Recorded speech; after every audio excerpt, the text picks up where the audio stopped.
Assalamualaikum warahmatullahi wabarakatuh. Perkenalkan, nama saya Zaskia Veronica. Saya dari kelas 12 DKV 2. Di sini saya akan mempresentasikan hasil laporan praktik kerja lapangan saya selama PKL di Frontline Media Bengkulu. Nah, sekarang kita memasuki di pembahasan. Nah, di pembahasan ini terdapat 4 bab. Nah, baiklah, sekarang kita memasuki yang bab pertama. Baiklah, di bab 1 ini ada latar belakang. Nah, latar belakang praktik kerja lapangan merupakan mode penyelenggaraan pendidikan yang dirancang untuk memudahkan para siswa untuk mencapai keterampilan keahlian sesuai dengan program keahlian masing-masing. Pendekatan ini merupakan upaya untuk menyesuaikan antara kebutuhan lapangan kerja dan penyediaan tenaga kerja. Dalam pelaksanaan praktik kerja lapangan, pemberian pengalaman belajar sebagian diberikan di sekolah dan sebagian lagi di dunia usaha atau di dunia industri. Nah, baiklah, kita sekarang memasuki poin yang kedua, yaitu tujuan dari praktik kerja lapangan.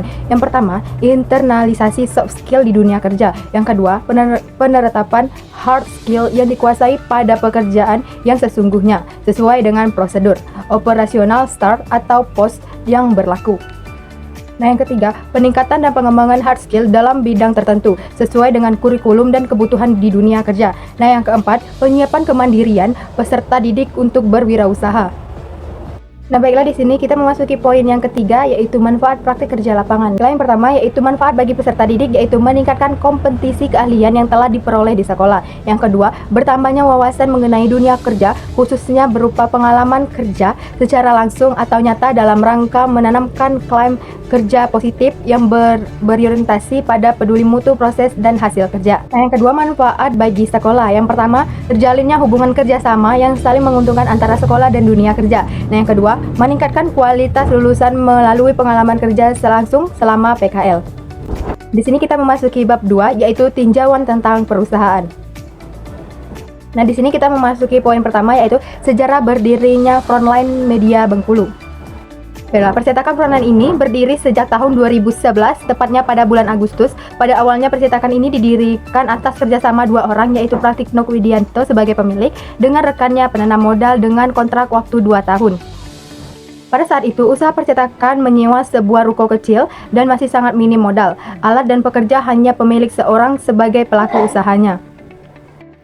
Pada tahun 2013, kerjasama antara pemilik usaha dengan rekannya berakhir dan membagi rata keuntungan yang didapat. Di tahun ini, pemilik melanjutkan usahanya sendiri yang dibantu oleh istrinya. Usaha pun semakin berkembang. 1 tahun kemudian, usaha sudah dibantu oleh 1 karyawan dan dapat terbeli alat mesin cetak yang baru dan lebih modern. Pada tahun 2017, percetakan Frontline Media membeli mesin digital, yang mana setelah itu usaha pun berganti menjadi Frontline Media Digital Printing dan Percetakan. Karena membutuhkan tempat yang lebih luas, maka usaha berpindah dengan menyewakan ruko 2 lantai di Jalan Bangka, Kota Bengkulu. Nah, di tempat yang baru, usaha berfokus melayani jasa cetak spanduk, baliho, X-banner, dan lain-lain dengan dibantu karyawan 4 orang. Pada tahun 2019, pemilik usaha akhirnya memutuskan membeli ruko sendiri yang beralamat di Jalan Sumatera, RT 7, RW 4, Kelurahan Sukamerindu, Kota Bengkulu. Dan usaha pun berpindah ke tempat yang baru, hingga sampai saat ini usaha pun masih berjalan. Nah, di sini kita memasuki yang poin kedua, yaitu struktur organisasi. Yang pertama ada pimpinan, yaitu Bapak Pratikno Widianto. Yang kedua ada manajer, yaitu Ibu Fitri Marleni. Dan yang ketiga ada administrasi, yaitu ada Anike Muji Lestari. Dan ada editing, yaitu Lisa Anggraini. Nah, di sini ada produksi 1 dan produksi 2. Produksi 1 ada Rian Utama dan produksi 2 ada Habib Febriansa. Baiklah, di sini kita memasuki poin yang ketiga, yaitu visi dan misi Frontline Media. Visinya yaitu menjadikan perusahaan yang unggul dalam pelayanan dan kinerja di bidang percetakan.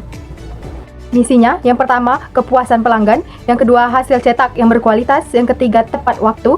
Yang keempat, meningkatkan kemampuan karyawan. Yang kelima, mengikuti perkembangan yang baik. Dan yang keenam, menghadirkan lapangan pekerjaan yang positif. Di sini kita memasuki tujuan perusahaan. Nah, di tujuan perusahaan ini memiliki 3 tujuan. Yang pertama, pengembangan usaha supaya lebih baik dan lebih besar. Dan yang kedua, membantu konsumen dalam hal percetakan. Dan yang ketiga, pengembangan sumber daya manusia dengan membuka lowongan pekerjaan. Baik, di sini kita memasuki tata tertib perusahaan. Yang pertama, jam kerja pukul 8 sampai dengan jam 5 sore.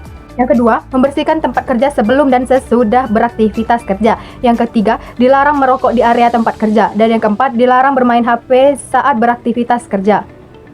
Ini kita memasuki bab yang ketiga, yaitu kegiatan praktik kerja lapangan. Yang pertama ada landasan teori. Stiker adalah label atau selembar kertas cetak plastik, vinil, atau bahan lain dengan memperekat pekat tekanan di satu sisi.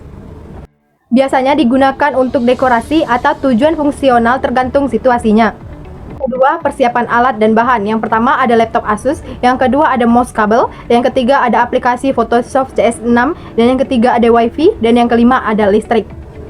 Masuk ke poin ketiga, yaitu langkah-langkah pengerjaan. Yang pertama, buka aplikasi Photoshop. Yang kedua, kemudian klik di bagian file, maka muncul tampilan seperti di gambar tersebut.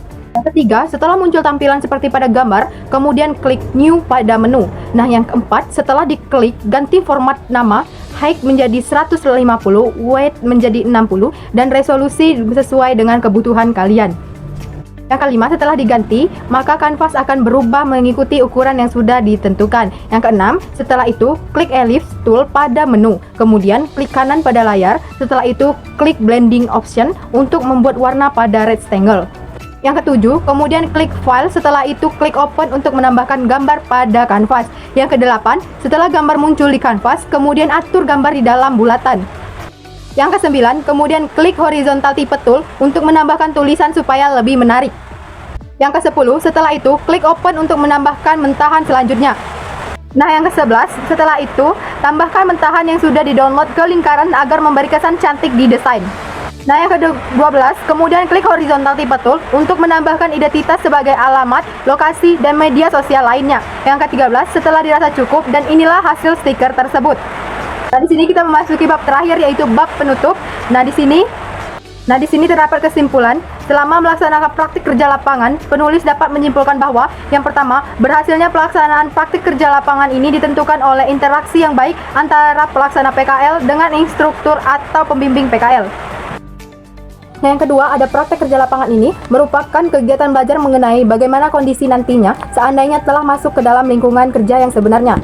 Yang ketiga, praktek kerja lapangan ini juga bisa disebut sebagai pelengkap dan suatu proses pematangan atau pemantapan kelak ketika berada di dunia kerja. Nah, di sini memasuki poin yang terakhir, yaitu saran. Yang pertama, sebaiknya PKL dilaksanakan sesuai dengan waktu yang telah ditentukan agar dapat lebih mendalam untuk menggali ilmu yang ada di dunia usaha atau lapangan, khususnya di bidang desain komunikasi visual atau DKV. Yang kedua, jangan pernah puas dengan hasil yang telah dicapai. Yang ketiga, penerapan disiplin diharapkan dapat lebih ditingkatkan karena sangat menunjang dalam pelaksanaan PKL di lapangan yang memiliki kedisiplinan yang tinggi. Baiklah, sebelum saya mengakhiri, saya meminta maaf jika ada salah penyampaian. Saya akhiri, wabillahi taufiq wal hidayah. Wassalamualaikum warahmatullahi wabarakatuh.